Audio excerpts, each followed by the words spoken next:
The 5-minute story that will make you never give up. Marcus had always been in love with running. Long before he understood what competition meant, before he knew about medals, fame, or records, he ran simply because it made him feel alive. As a boy, his shoes were never new, often hand-me-downs with torn soles and broken laces. But that didn't stop him. On quiet afternoons, when the sun painted the dusty streets of his small neighborhood golden, Marcus would sprint as fast as his legs could carry him, arms pumping, heart racing, pretending that the cheers of neighbors were the roars of a stadium crowd.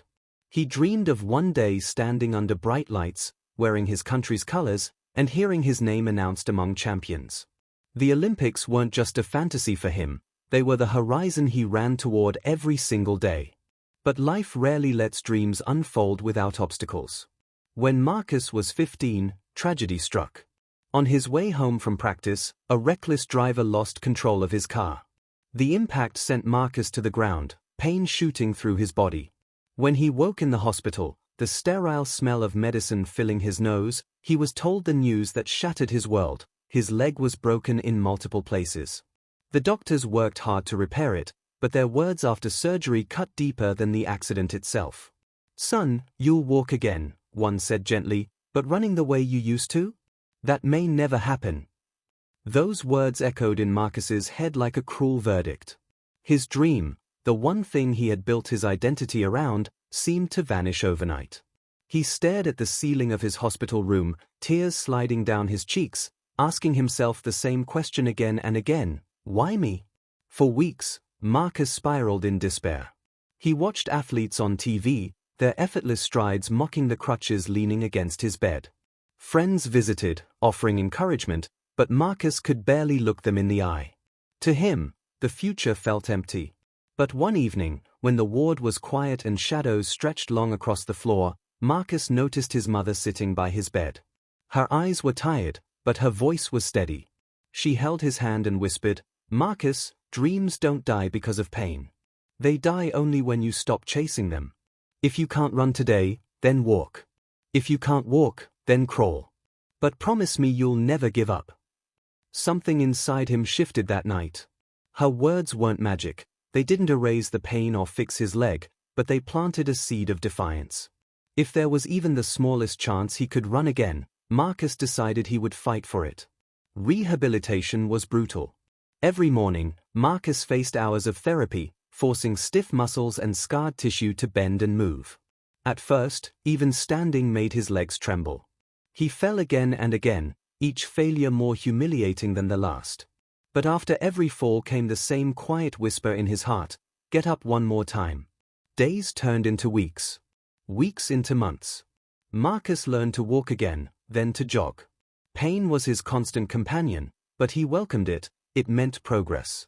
Each drop of sweat that rolled down his face was proof that he was moving forward, no matter how slowly. While other teenagers spent evenings at parties or hanging out with friends, Marcus spent his nights in empty tracks, practicing alone under the pale glow of streetlights. His shoes were still old, but his determination was brand new.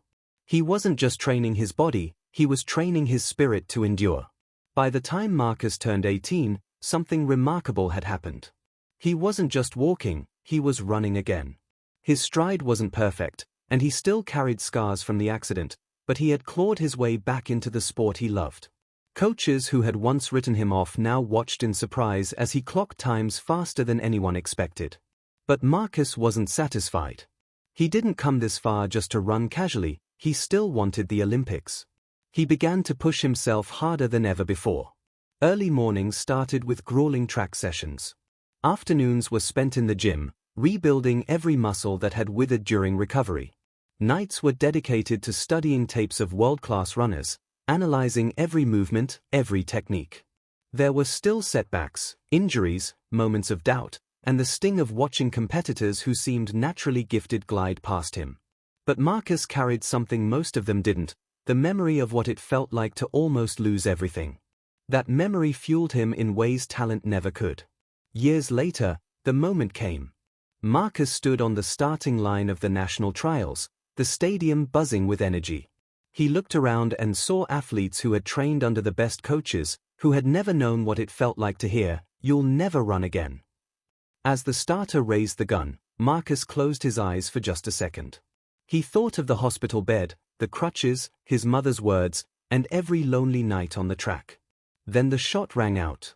Marcus ran like a man possessed, not against the other competitors, but against the voice of doubt that had haunted him since that accident. He pumped his arms, drove his legs, and pushed through the burn. The crowd erupted as he crossed the finish line. He didn't win first place. But when Marcus saw his name on the qualifying list, tears blurred his vision. The boy who had been told he would never run again had just earned his place among champions. Marcus's story isn't about medals. It isn't even about running. It's about the power of refusing to give up when life tells you it's over. His journey is a reminder to all of us: failure isn't final, pain isn't permanent, and setbacks aren't the end. What defines you is whether you rise after you fall. So if you're listening to this right now and thinking of quitting, don't. Your dream might seem distant, your progress might feel slow, but remember Marcus. Remember that one more step, one more try, one more refusal to surrender can change everything. Because in the end, success doesn't belong to the fastest, the strongest, or the luckiest. It belongs to the ones who simply never give up.